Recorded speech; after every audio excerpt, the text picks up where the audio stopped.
एक बार फिर से स्वागत है आपका हमारे YouTube चैनल दायरे स्टडी पॉइंट में। आज अपन बात करने वाले हैं पास्ट टेंस की। यानी पास्ट टेंस का अर्थ क्या होता है? भूतकाल। ठीक है। और पास्ट टेंस में अपन पहला प्रकार देखने वाले हैं, सिर्फ पहला प्रकार। 4 प्रकार का ये होता है। ठीक है। तो पहला प्रकार देखेंगे अपन पास्ट इंडेफिनिट टेंस।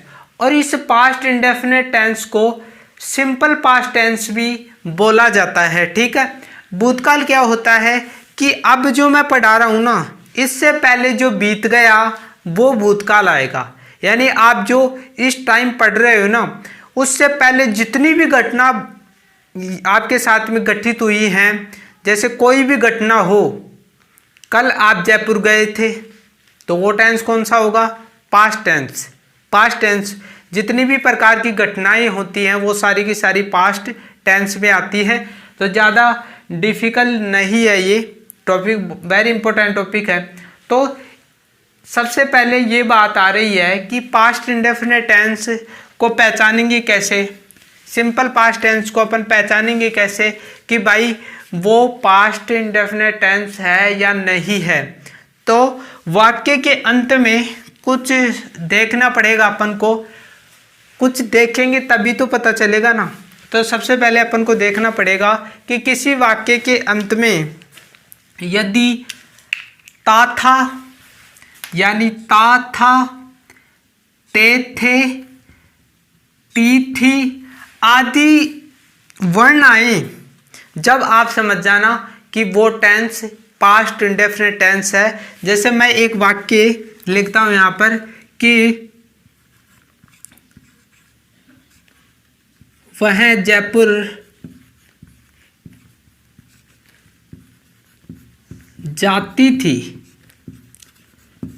तो अंत में आपको दिख रहा होगा कि मैंने अभी अभी बोला कि ती थी, यानी ती थी। आ गया ना? तो इस प्रकार आपको किसी भी वाक्य के अंत में यदि ये देखने को मिले तो आप पास्ट इंडेफिनिट टेंस बोल देना उसको, क्योंकि पास्ट इंडेफिनिट टेंस ही वो होगा। ज़्यादा दिमाग नहीं लगाना है। ठीक है। इसके अन्य शब्द भी हैं, यानी अन्य वर्ण भी हैं इसे जांचने के लिए, तो ध्यान से देखना। यानी किसी वाक्य के अंत में आ की मात्रा आए, या आपको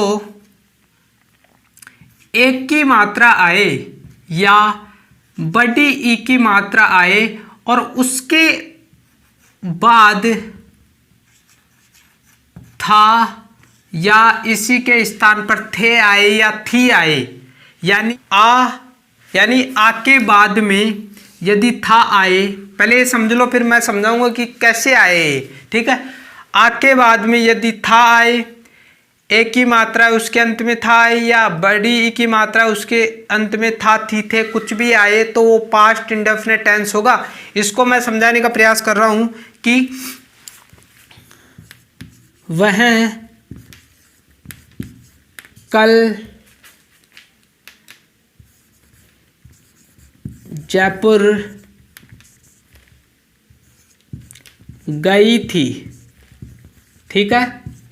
यानी वह कल जयपुर गई थी, तो मैं ये समझाने का प्रयास कर रहा हूं कि ई की, यानी अंत में ई और थी दोनों आ जाए, यानी यहां पर ई आ रहा है और उसके अंत में थी आ रहा है, तो वो पास्ट इंडेफिनिट टेंस होगा।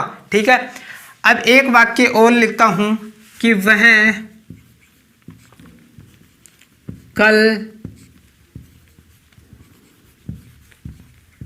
जयपुर गया था। ठीक है। तो अंत में आपने देखा कि या आ गया और था आ गया, तो मैं मात्रा किसकी बताने का प्रयास कर रहा हूं कि आ की मात्रा है, और इसके अंत में आपको आ की मात्रा दिख रही है या नहीं दिख रही है? क्योंकि जब अपन इसको खोलेंगे कि गया और या को खोलेंगे तो आधा यही बचेगा और प्लस आ, तो ये पूरा मिलकर क्या बनता है? गया। ये आधा ये है, तो इसमें ये जो आ जुड़ेगा तो या हो जाएगा। तो अंत में आ की मात्रा है या नहीं है? तो इस प्रकार कोई भी टेंस आए तो पास्ट इंडेफिनिट टेंस होगा। हर वीडियो में, अधिकतर वीडियो में आपको ये बता दिया जाता है कि था, थे, थी आदि शब्द आए तो वो पास्ट इंडेफिनिट टेंस होगा। लेकिन कई वाक्य इस प्रकार के भी होते हैं जिसके अंत में आए, ए आए या थी आए और उसके अंत में था आए, तो वो वाक्य फास्ट इंडेफिनिट टेंस होगा। ठीक है, मैंने समझा दिया पूरी तरीके से। ठीक है, इसमें है ना जो भूतकाल में कार्य का होना पाया जाता है, यानी इसमें भूतकाल में कार्य का होना पाया जाता है, यानी भूतकाल में कार्य होना पाया जाता है। ठीक है, अब अपन सबसे पहले तीन प्रकार के फॉर्मेट चढ़ते हैं। एफर्मेटिव सेंटेंस, साधारण वाक्य, नेगेटिव वाक्य जिसे नकारात्मक वाक्य बोलते हैं, इंट्रोगेटिव वाक्य, तीनों देखने का प्रयास करेंगे।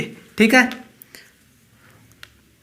और एक चीज और मत भूलना कि इसकी जो साई क्रिया है ना, मैं ये जो हेल्पिंग वर्ब है ना, मैं बाद में बताता, लेकिन हेल्पिंग वर्ब यहाँ लिख देता हूँ, डिड है। इसकी हेल्पिंग वर्ब डिड है। कोई पूछे कि पास्ट इंडेफिनिट टेंस की साई क्रिया क्या होती है, हेल्पिंग वर्ब क्या होती है, तो डिड बता देना। ठीक है, तो सबसे पहले अपन एफर्मेटिव सेंटेंस की बात कर लेते हैं।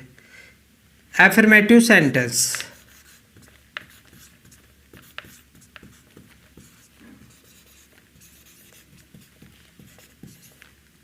एफर्मेटिव सेंटेंस, ठीक है, यानी सकारात्मक वाक्य।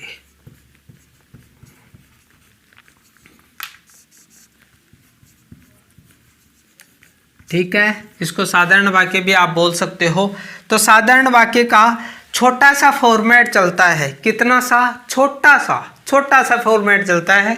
और यहाँ पर मैं लिखूंगा कि सब्जेक्ट तो आपको पता है कि सब में आएगी, यानी कर्ता के बगैर कोई काम हो ही नहीं सकता, तो सब्जेक्ट तो भाई आएगी और अपन लिखेंगे भी। ठीक है, प्लस आपको सेकंड फॉर्म, यानी वर्ब की सेकंड फॉर्म, वर्ब लिख देता हूं ताकि आप कंफ्यूज ना हो, यानी वर्ब की सेकंड फॉर्म, वर्ब की सेकंड फॉर्म आपको देखने को मिलेगी। और अंत में यदि ऑब्जेक्ट है आपके पास में तो ऑब्जेक्ट लगा दो, नहीं तो अंत में फुल स्टॉप लगाना मत भूलना। ठीक है, तो सबसे पहले सब्जेक्ट, वर्ब की second form, object plus full stop, अंतिम फुल स्टॉप लगाना मत भूलना। तो वाक्य बनाते हैं। पहला वाक्य यानी एग्जाम्पल देखते हैं।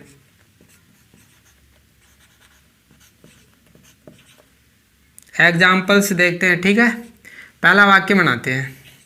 पहला वाक्य, मैं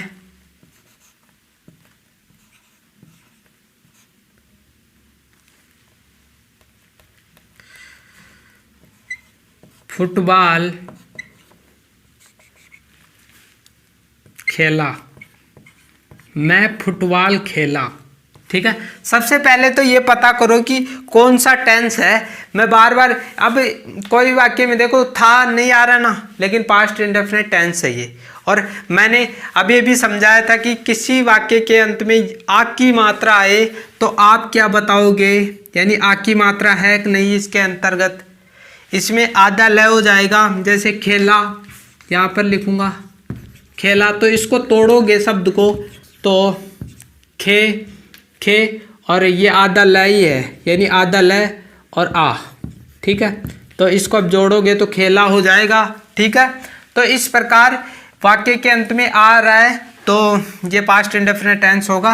और इसको बनाएंगे। सबसे पहले अपन को कर्ता लिखना है, यानी सब्जेक्ट लिखना है, और सब्जेक्ट मैं है, और मैं बहुवचन में आता है। ठीक है, मैं का मतलब क्या होता है? आई। ठीक है, आई। ठीक है, अब वर्ब की सेकंड फॉर्म लगवा रहा है ये, और वर्ब हमारे सामने है अंत में। ठीक है, खेला, खेला गए तो प्ले, और प्ले की तीन फॉर्में चलती हैं, यानी प्ले, यानी फर्स्ट फॉर्म ये हो जाएगी, सेकंड फॉर्म ईडी लग जाएगा, ठीक है। सेकंड फॉर्म ये हो जाएगी और थर्ड फॉर्म इसके भी ईडी लग जाएगा, तो प्ले, प्लेड, प्लेड, ठीक है। थर्ड फॉर्म ये हो जाएगी, ठीक है।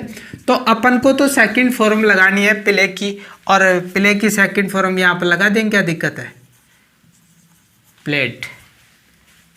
और अब अपन के पास में यहाँ पर ऑब्जेक्ट, ठीक है।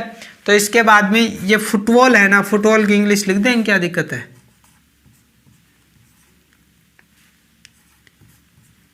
फुटबॉल, ठीक है, फुटबॉल। अंत में फुल स्टॉप लगा देंगे। आई प्लेड फुटबॉल, मैं फुटबॉल खेला। और खेला आपको पता है कि ये तो भूतकाल की बात बता रहा है, अब की थोड़ी बात बता रहा है, ठीक है। यहां पर दूसरा वाक्य, मैं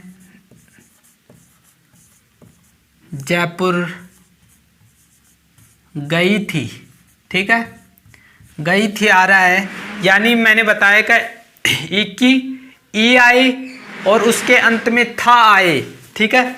यानी ये तो स्त्रीलिंग है तो थी आएगा, तो ई आ गया और थी आ गया, तो इसका मतलब है कि पास्ट इंडेफिनिट टेंस है, ठीक है। सबसे पहले सब्जेक्ट लगाएंगे। सब्जेक्ट क्या है इसमें, मैं है, यानी मैं सब्जेक्ट है इसमें, ठीक है। और मैंने बता दिया आई, ठीक है, आई, ठीक है। इसके बाद वर्ब की सेकंड फॉर्म, और सेकंड फॉर्म यानी वर्ब कौन से इसमें, गई। गई का मतलब गो। गो की 3 फॉर्में चलती हैं, ठीक है। गो यानी जाना, गो यानी जाना, ठीक है। सेकंड फर्स्ट फॉर्म तो ये हो जाएगी, सेकंड फॉर्म गो, वेंट, वेंट। और थर्ड फॉर्म इसकी हो जाएगी गो, वेंट, यानी गो, वेंट, गोन, ठीक है। तो अपन को तो सेकंड फॉर्म लगानी है यहाँ पर, तो वेंट आ जाएगा, यानी आई वेंट, आई वेंट। फिर इसके बाद में हमने वर्ब की सेकंड फॉर्म लगा दी, ऑब्जेक्ट, यानी जयपुर, टू जयपुर। और मैं एक विशेष बात बता रहा हूं, और पुलिस स्टॉप अंत में लगा देंगे, ठीक है। तो मैं ये बात बता रहा था कि कोई भी स्थान हो उसका पहला वर्ड बड़ा आएगा, ध्यान में रखना, छोटा मत लिखना। किसी भी नाम या कोई का नाम हो तो पहला वर्ड बड़ा आएगा, ध्यान में रखना, ठीक है। तो इस प्रकार आप एक और वाक्य बना लो,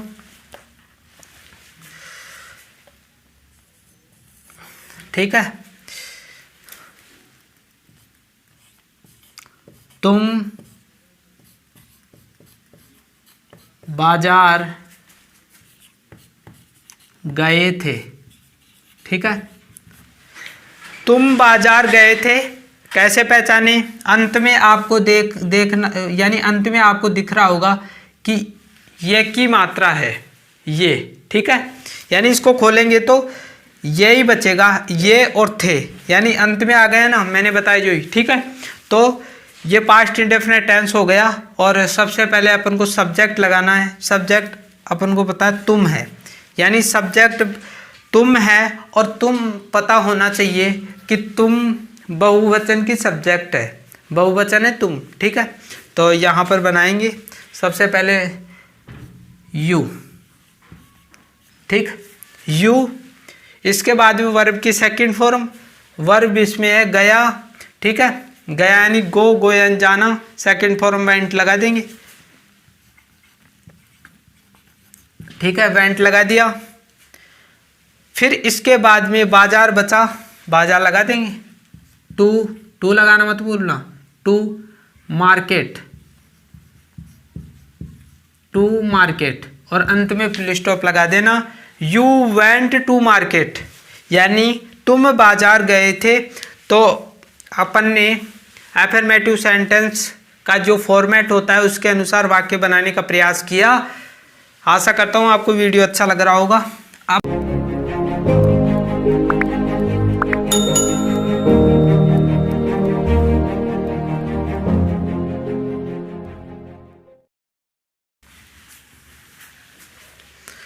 नेगेटिव सेंटेंस दूसरा प्रकार, दूसरा प्रकार नेगेटिव सेंटेंस।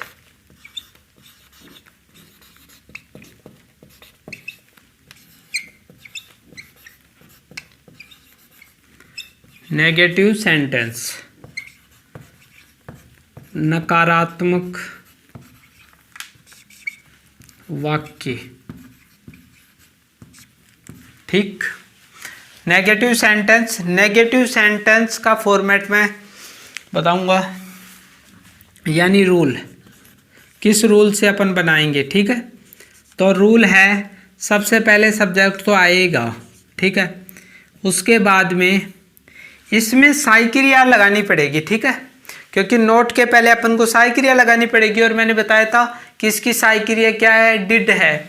ठीक है, तो डिड अपन लगा देंगे यहाँ पर, डिड। इसके बाद में साई क्रिया हमने लगा दी, यानी साई क्रिया अपन ने लगा दी। ठीक है, इसके बाद में नोट का प्रयोग करना होगा, क्योंकि नकारात्मक वाक्य है तो नोट का प्रयोग तो अपन को करना ही पड़ेगा, नोट। ठीक है, इसके बाद में अपन को वर्ब लगानी पड़ेगी। ठीक है, और ध्यान में रखना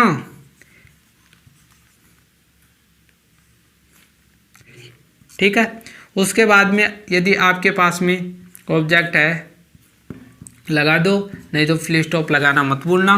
तो वाक्य यानी सब्जेक्ट डिड, उसके साथ नोट, वर्ब की first form, object, full stop. ठीक है, तो एग्जाम्पल देखते हैं।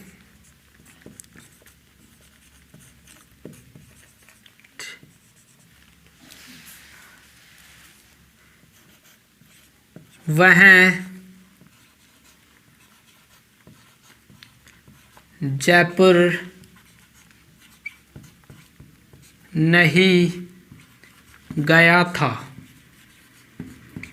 वह जयपुर नहीं गया था, तो अपन ने नहीं का भाव देखा तो एक नकारात्मक वाक्य हो गया।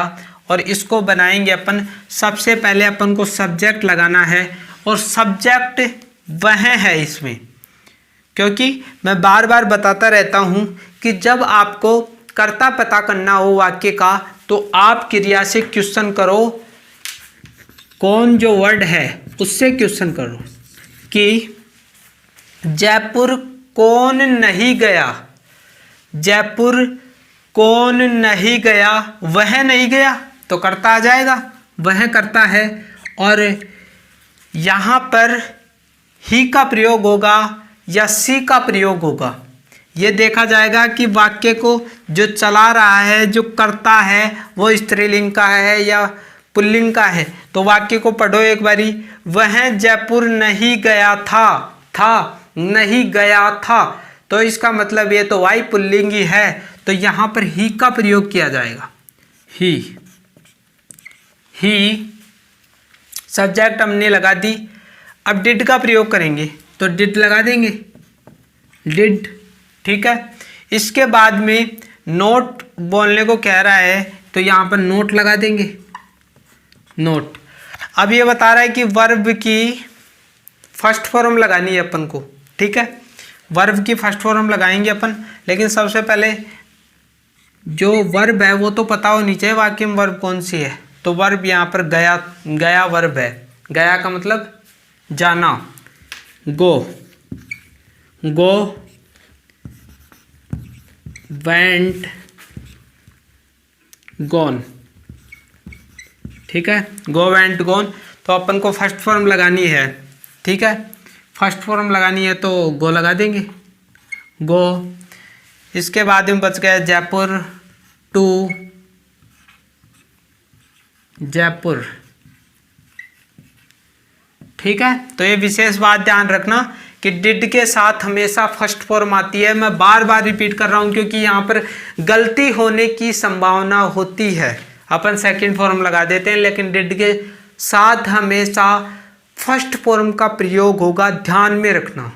ठीक है, सेकंड फॉर्म का जो प्रयोग होता है, यानी सेकंड फॉर्म का जो प्रयोग होता है वो एफर्मेटिव वाक्य में होता है, यानी जो एफर्मेटिव सेंटेंस होते हैं, इस अभी मैंने पहले पढ़ाया था ना, उसमें ही सेकंड फॉर्म का प्रयोग होगा। अदरवाइज कहाँ पर भी सेकंड फॉर्म का प्रयोग नहीं होगा, सिर्फ फर्स्ट फॉर्म का प्रयोग होगा। ठीक है। इसके बाद में दूसरा वाक्य, मैं नहीं खेलता था।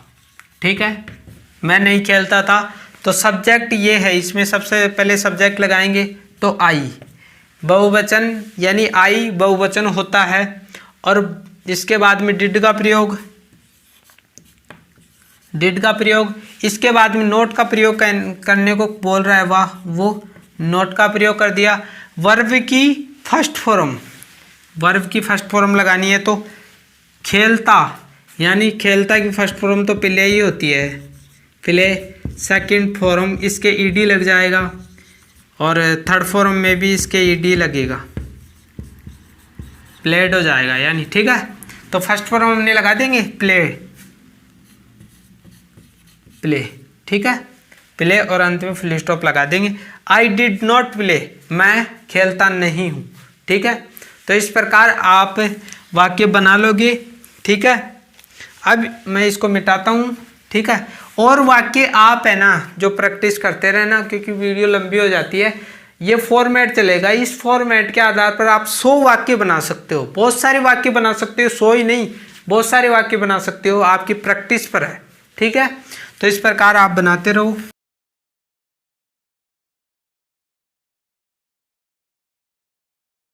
इसके पश्चात फ्रेंड्स इंट्रोगेटिव वाक्य देख लेते हैं। लेकिन इंट्रोगेटिव वाक्य देखने से पहले इस टेंस में विशेष बात ध्यान रखना। क्या विशेष बात ध्यान रखोगे कि इसमें कुछ शब्द आते हैं। ठीक है, यानी पास्ट इंडेफिनिट जो टेंस है उसमें कुछ शब्द आते हैं, जैसे अगो। ठीक है, अगो, यस्टरडे यानी यस्टरडे शब्द। ठीक है, लास्ट वीक दे दे, यानी लास्ट वीक, या लास्ट डे आए, या लास्ट मंथ आए। ठीक है, तो कभी भी किसी भी वाक्य के अंत में या कोई पैसेज दे रखा हो, तो कोई भी जो सेंटेंस है उसके अंत में यदि ये आए ago, yesterday, last week, last day, last month, तो आप समझ लेना कि वो पास्ट इंडेफिनिट टेंस है, क्योंकि ये पीछे की बातें बता रहा है। ठीक है, तो इंट्रोगेटिव वाक्य देख रहे थे अपन। तीसरा प्रकार इसी में इंट्रोगेटिव सेंटेंस।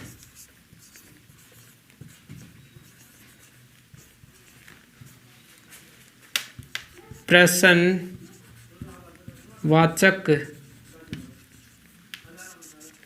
वाक्य।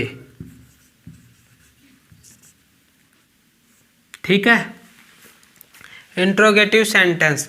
और इसमें मैं जब प्रेजेंट इंडेफिनिट आपको पढ़ा रहा था उस टाइम मैंने कई बार बोला था कि जो इंट्रोगेटिव सेंटेंस होता है वो 2 प्रकार का होता है, यानी इसके 2 प्रकार होते हैं।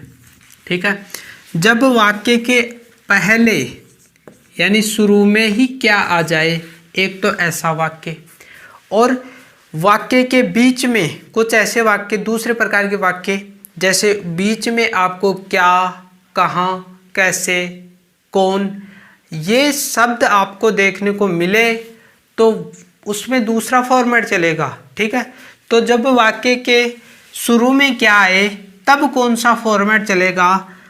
सबसे पहले अपन को इस टेंस की हेल्पिंग वर्ब लिखनी पड़ेगी, डिड, जो कि डिड है। ठीक है, फिर उसके बाद में कर्ता लिखने पड़ेगा, सब्जेक्ट लिखना पड़ेगा, इसके बाद में आपको वर्ब लिखनी पड़ेगी। और वर्ब मैंने बताया था कि जब जिस टेंस में डिड का प्रयोग हो रहा है उसमें फर्स्ट फॉर्म आएगी, सेकंड फॉर्म आप मत लगा देना। ठीक है, तो जब ये आए तो जो वर्ब है ना जो फर्स्ट फॉर्म आएगी। ठीक है, इसके बाद में ऑब्जेक्ट, और ऑब्जेक्ट है तो लगा दो, नहीं तो प्रश्नवाचक वाक्य का चिन्ह आएगा। यदि प्रश्नवाचक वाक्य का चिन्ह नहीं लगाओगे तो आपका वाक्य आधा गलत माना जाएगा। ठीक है, तो मैं वाक्य लिखता हूँ। क्या वह कल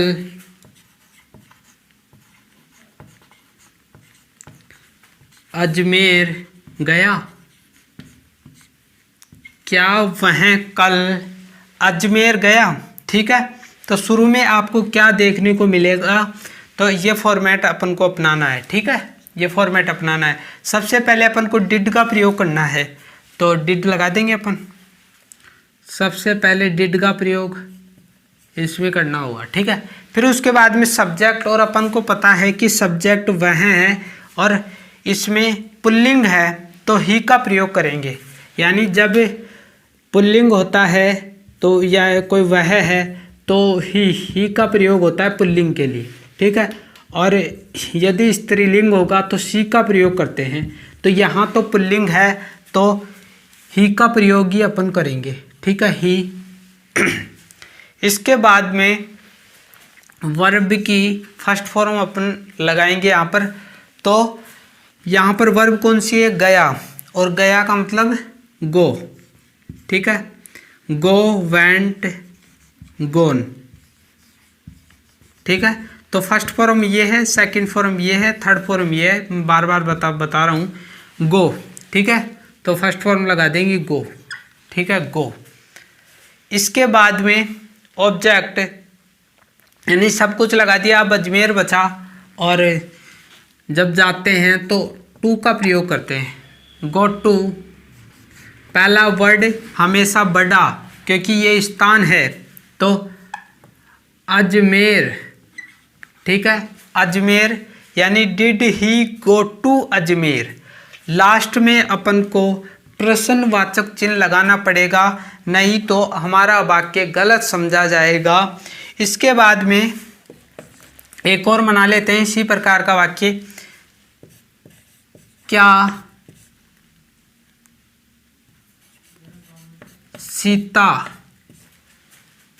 सीता ने चावल पकाए? क्या सीता ने चावल पकाए? ठीक है, तो शुरू में आ गया क्या, और मैंने बताया था ये की मात्रा किसी भी वाक्य के में आए तो आप समझ लेना। क्या समझोगे? कि वो पास्ट इंडेफिनिट टेंस है। ठीक है, तो सबसे पहले डिड का प्रयोग करेंगे यहाँ पर, डिड। ठीक है, डिड हमने लगा दिया। इसके बाद में सब्जेक्ट, और सब्जेक्ट क्या है? सीता है। ठीक है, तो सीता अपन लगा देंगे। पहला अक्षर बड़ा, क्योंकि नाम है तो पहला अक्षर अपन को बड़ा करना पड़ेगा, सीता। ठीक है, सीता लगा दिया हमने, सब्जेक्ट लगा दी। इसके बाद में वर्ब की फर्स्ट फॉर्म लगानी है, और वर्ब कौन सी है? पकाया। और पकाया की फॉर्म कौन सी होती है? कुक। कुक यानी पकाना। ठीक है, तो ये फर्स्ट फॉर्म हो जाएगी। सेकंड फॉर्म इसके ई डी लग जाएगा, सेकंड फॉर्म ये हो जाएगी, और थर्ड फॉर्म भी यही हो जाए रहेगी। ठीक है, तो थर्ड फॉर्म भी यही रहेगी, तो अपन को तो फर्स्ट फॉर्म लगाना है, तो कुक, कुक। ठीक है, इसके बाद में लास्ट में बचा अपन को चावल, तो राइस लगा देंगे। राइस यानी चावल होता है। ठीक है, तो डिड सीता कुक राइस। तो क्या वाक्य बन गया? क्या सीता ने चावल पकाए? तो डिड सीता कुक राइस, यानी क्या सीता ने चावल पकाए। ठीक है, तो इसका वाक्य ये बन जाएगा। अब अपन को इसी में ही दूसरा प्रकार, और दूसरा प्रकार का जो टाइटल है वो किस प्रकार चलेगा,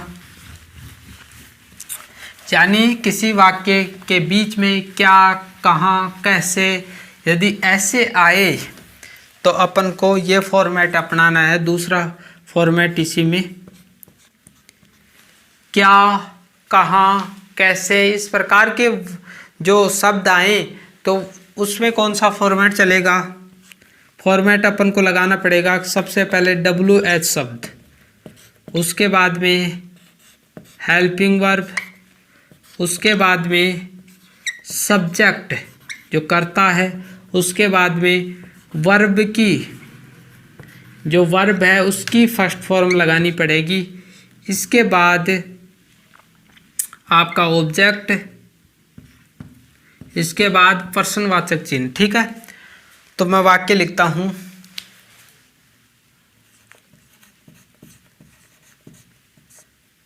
सीता यानी सीता ने क्या चावल पकाए। ठीक है, तो सीता ने क्या चावल पकाए। ठीक है, तो सबसे पहले WH शब्द लिखना है, यानी बीच में क्या आ गया तो ये फॉर्मेट चलेगा।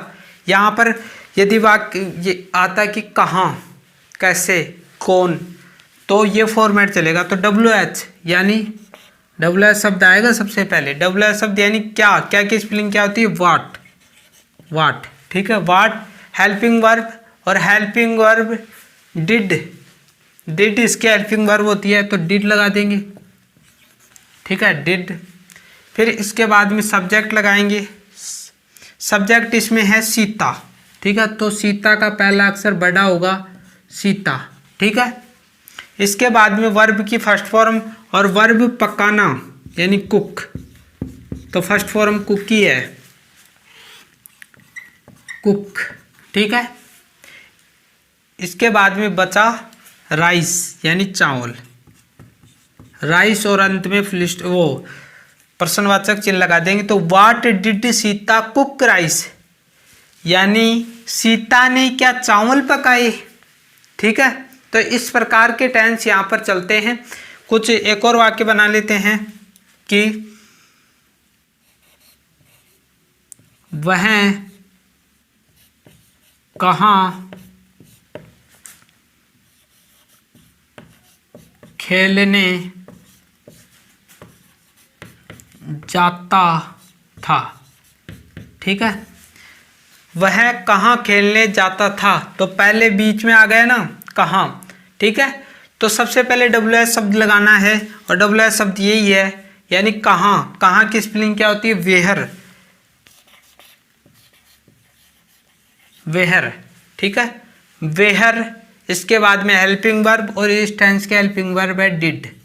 ठीक है, इसके बाद में सब्जेक्ट, सब्जेक्ट क्या है इसमें, वह, और वह पुल्लिंग है यहाँ पर, तो ही लगा देंगे, ही। ठीक है, इसके बाद में वर्ब की फर्स्ट फॉर्म, और जाता गो, गो ये आ जाएगा, गो। ठीक है, गो। इसके बाद में इसके अंदर है ना जो ऑब्जेक्ट है नहीं, तो गो टू प्ले, प्ले। ठीक है, तो यहाँ पर आपको दो वर्ब देखने को मिली। वर्ब कितनी देखने को मिली, दो वर्ब देखने को मिली, क्योंकि खेलना भी वर्ब है और ये जो जाता है वो भी वर्ब है। तो ठीक है, तो ऐसी वर्ब आए, यानी दो वर्ब आए किसी भी टेंस में, तो उसके बीच में टू का प्रयोग किया जाता है। तो where did he go to play, और अंत में अपन लगा देंगे क्या, अंत में लगा देंगे प्रश्नवाचक चिन्ह। और इस प्रश्नवाचक चिन्ह के साथ ही आज की क्लास का एंड करते हैं। मिलते हैं एक अलग वीडियो के साथ, यानी अपन मिलेंगे। अगली वीडियो कौन सी होगी, पास्ट कंटिन्यूअस टेंस की, तो इंतज़ार करिए, बार बार रिपीट करिए, रिपीट में ही दम है। ठीक है, तो मिलते हैं अगली वीडियो में, तब तक के लिए थैंक यू।